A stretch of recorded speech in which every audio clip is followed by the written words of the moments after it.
When it comes to insurance, ladies and gentlemen, right, too many drivers are still on their regular auto insurance.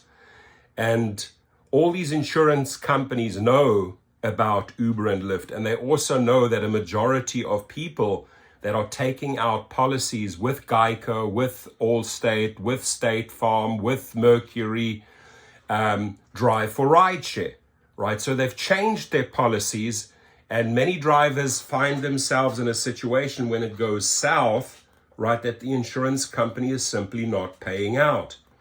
And Uber will do the same. They'll say, well, hey, you know what? You didn't get the right insurance. So in this case here, this lady was smart. She turned to GetUpside.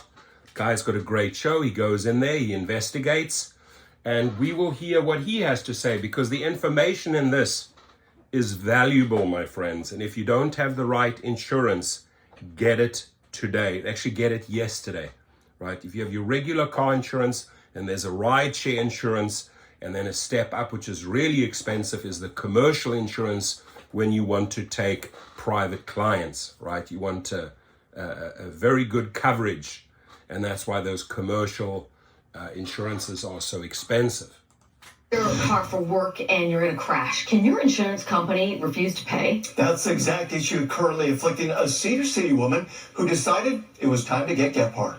Gephardt! So I was pulling out of the parking lot. The trouble for Tabitha Ventry started when she could not see around a van that was parked on the street. And then I pulled up a little bit more, stopped, and that's when I was hit. That collision caused $6,600 worth of damage. Now, Tabitha has car insurance, but when she tried to file a claim, she was denied. Why? Because they said that I was ride sharing. Yeah, Tabitha makes extra money driving for Uber. And at the time of the accident, I was on the app, but I didn't have anybody in my car at the time. Tabitha's insurance company told her that her policy does not cover her when she's driving for a rideshare company, and simply being logged into the app counts. Uber does provide insurance for their drivers, but they are also telling Tabitha that she is on her own. Caught in a coverage gap between Uber and her personal policy, she decided it was time to call me. And that's where that big gap arises a lot of times. I asked Brent Thurman of Keystone Insurance to weigh in on Tabitha's case.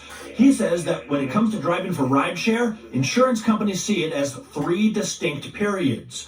Period 1, where the driver has the app turned on but has not yet been assigned a passenger. Period 2, where the driver is on his or her way to pick up a passenger they've been assigned. And period 3, where the driver has the passenger in their car.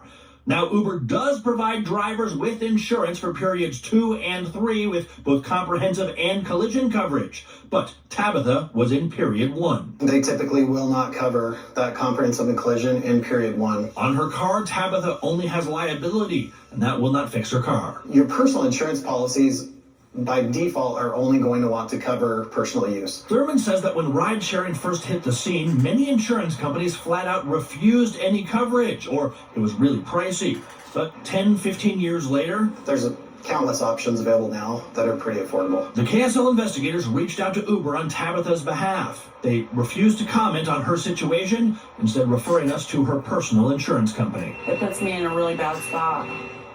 Investigating this one, we found that ride sharing is not the only side gig facing an insurance gap. If you're a beautician, photographer, guy teaching piano lessons out of your home, any work from home job or any work from home side hustles, you may not have the protection you think if things go wrong. Tomorrow night on KSL 5 News at 10, I will be digging deeper into the side hustle insurance and how it could leave a lot of Utahns exposed. Deanie?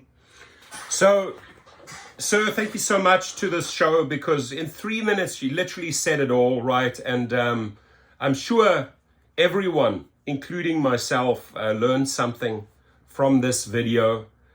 Insurance, ladies and gentlemen, do not F-U-C-K around. Don't mess around. Get the right insurance, right?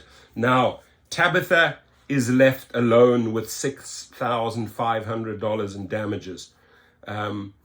Tabitha also helped educating hundreds of thousands of drivers that could be in the same situation as her. And Tabitha, if you come across this video, reach out to me. My suggestion, get a GoFundMe going, a GoFundMe, try to raise $6,500. send us the link. I'm sure many YouTubers will jump in because that's who we are. We are a community that takes care of our community. Drivers taking care of drivers. Doesn't matter if you're a rideshare driver or a food delivery driver, we stick together. So I would like to help you by at least making a follow-up video with a GoFundMe, and I'm sure many people will jump in so we can take a lot of your stress and anxiety away, right? The companies are not backing you. They don't have your back. They're leaving you out in the cold. These insurance companies are becoming more and more crafty, finding more ways to make money, right? So again, you have your regular insurance, you have your rideshare insurance, and you have the commercial insurance if you want to sort of go on and start your own LLC. Go to Gig Rocket below. You will see the private limo course. For that, you need a commercial license. But for Uber and Lyft and food deliveries, ladies and gentlemen, please go and get yourself the rideshare insurance. If Uber or Lyft get wind of it, you're off the platform and you're alone. You're stuck with all your own costs, right? So pretty much repeated in 3 minutes what he said in the previous 3 minutes. Please comment below. Tabitha, you know where to find us. Set that GoFundMe up and let's help this young lady. Have a good day, my friends. Please stay safe out there. Be vigilant, 360, lock those doors. Just be alert, please. Companies are not doing anything about safety and security. We have to take matters into our own hands. Be safe on the roads. There's a lot of nutcases, a lot of fast and furious people out there driving, and the last thing we need is an accident. It sets you back big time. Please comment.